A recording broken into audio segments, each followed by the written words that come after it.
રામ રામ ખેડૂત મિત્રો। તો આજે આપણે વાત કરીશું જીરુંમાં આવતા શરૂઆતના સુકારા વિશે। તો અત્યારે અમારે જીરુંમાં ચોથું પાણી ચાલુ છે અને હું જીરામાં કઈ દવા સુકારા માટે ઉપયોગમાં લા એના વિશે હું તમને વાત કરા। તો હું જીરું માટે આ વખતે લઈ આવ્યો છે રક્ષા કિટ 1 આકાશ કંપનીનો આવે અને રક્ષકાનું નામ છે। આની અંદર આવે છે મેટાલેક્સિન 35% અને મિક્સોમિક્સ પ્લસ। અને મેટાલેક્સિસ એ હુકારા માટે આવે અને મિક્સોમિક્સ છે એ એક પ્રકારનું ખાતર જેવું ફર્ટિલાઇઝર આવે। અને આ મિક્સોમિક્સની અંદર આની અંદર આવે ઝીંક, આયરન, મેગ્નેસ, કોપર અને બોરોન। અને આ તમારે આ બે એક જ કીટની અંદર આવે। આ કીટ 1 છે અને તમે ત્રીજા પાણીમાં આપે હગો જીરું ઉગતું હોય તાર, અને ચોથે પાણી પણ આપે હગો। અને આ સિવાયની કીટ નંબર 2 આવે એ આ પછીના પાણીમાં આપવાની આવે। એની અંદર પણ મેટાલેક્સિન આવે અને આ મિક્સોમિક્સની જગ્યાએ એક બીજું આવે છે।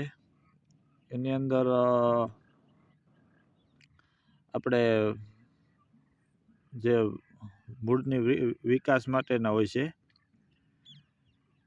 એ આવે છે, જેમ કે હ્યુમિક એસિડ ને એમિનો એસિડ ને એવા આવે છે।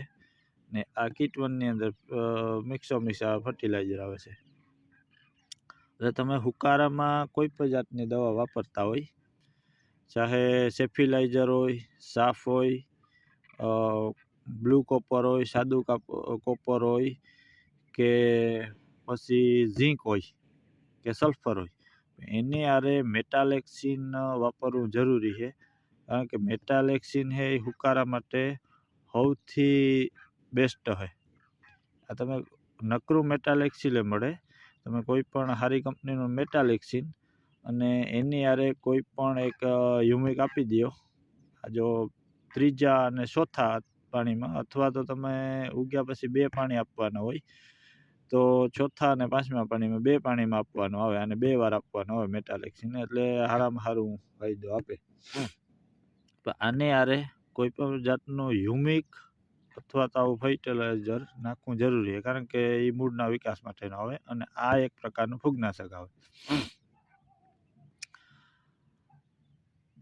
એટલે આના 2 વાર પાણી આરે આપવાથી સારું રિઝલ્ટ મળે। અને આ કીટ છે એ લગભગ 2.5 થી 3 વીઘામાં થાય અને આની કિંમત છે 1250 થી 1300 રૂપિયા। અને જો આ જીરાની અંદર આનો ઉપયોગ કરવાનો છે,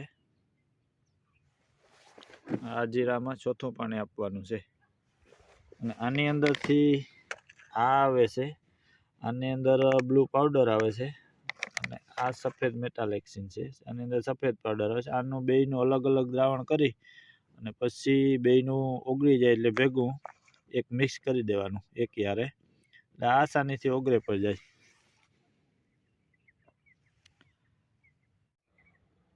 અને આ મેટાલેક્સિન આવે ને એ કોમ્બિનેશન વાળી પણ આવે, મેટાલેક્સિન અને મેન્કોજેબનું કોમ્બિનેશન પણ આવે। પણ જો તમારા ખેતરની અંદર સુકારો આવતો હોય અને પહેલી વાર જો મૂકતા હોય દવા, તો કોમ્બિનેશન વાળી નહીં મૂકવાની, ફક્ત મેટાલેક્સી આવે 35% એ જ મૂકવાનું। મેન્કોજેબ 12% આવે એ નહીં। બીજી વાર જો તમારે પાણી વારવાનું થાય અને મૂકવાની થાય તો બીજી વારમાં કોમ્બિનેશન વાળી મૂકી શકો તમે મેટાલેક્સિન મેન્કોજેબ। પહેલી વારમાં ફક્ત મેટાલેક્સિન 35% પૂરેપૂરું મૂકવાનું અને એની હારે તમે સાપ પાવડર અથવા સેફિલાઇઝર એ પણ મેટાલેક્સી હાલે મૂકી શકો।